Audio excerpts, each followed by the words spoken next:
ত্রয়োদশ জাতীয় সংসদ নির্বাচনে ঐতিহাসিক বিজয়ের পর বিএনপি ও দলটির চেয়ারম্যান তারেক রহমানকে অভিনন্দন জানিয়েছেন বিভিন্ন দেশের রাষ্ট্র ও সরকার প্রধানরা।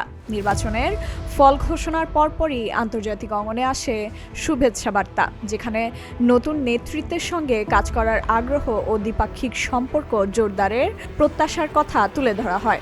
এই প্রতিক্রিয়াগুলোকে বাংলাদেশের নতুন রাজনৈতিক অধ্যায়ের প্রতি বৈশ্বিক সমর্থন ও কূটনৈতিক গুরুত্বের ইঙ্গিত হিসেবে দেখছেন বিশ্লেষকরা।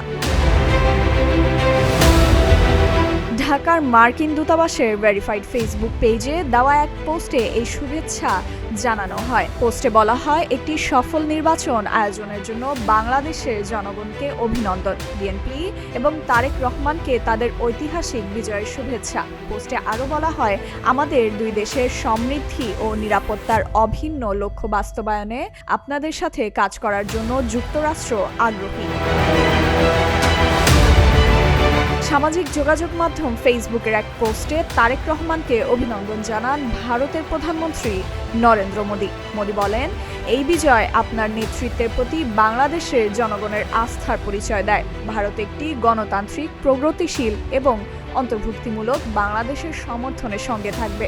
তিনি আরও বলেন, আমি আমাদের বহুমুখী সম্পর্ককে শক্তিশালী করতে এবং আমাদের সাধারণ উন্নয়ন লক্ষ্যগুলোকে এগিয়ে নিতে আপনার সঙ্গে কাজ করার জন্য উন্মুখ।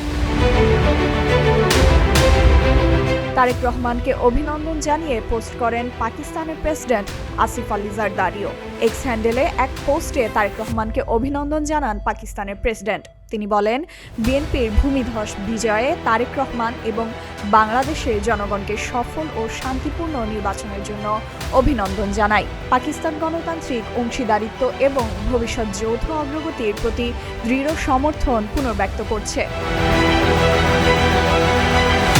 পাকিস্তানের প্রধানমন্ত্রী শাহবাজ শরীফ জোরালো বিজয়ের জন্য তারেক রহমানকে অভিনন্দন জানিয়েছে। তিনি বিএনপিকে নিরঙ্কুশ জয়ের পথে নেতৃত্ব দেওয়ায় উষ্ণতম অভিনন্দন জানান। পাকিস্তানের প্রধানমন্ত্রী বাংলাদেশের জনগণকেও সফলভাবে নির্বাচন সম্পন্ন করার জন্য শুভেচ্ছা জানান। সামাজিক যোগাযোগ মাধ্যমে দেওয়া এক পোস্টে তিনি বলেন, বাংলাদেশের নতুন নেতৃত্বের সঙ্গে ঘনিষ্ঠভাবে কাজ করার প্রত্যাশা করছি, যাতে আমাদের ঐতিহাসিক ভ্রাতৃসুলভ ও বহুমাত্রিক দ্বিপাক্ষিক সম্পর্ক আরও জোরদার করা যায় এবং দক্ষিণ এশিয়া ও এর বাইরে শান্তি, স্থিতিশীলতা ও উন্নয়নের অভিন্ন লক্ষ্য এগিয়ে নেওয়া যায়। ফাইজা মেহেরি নরিন, প্রতিদিনের বাংলাদেশ।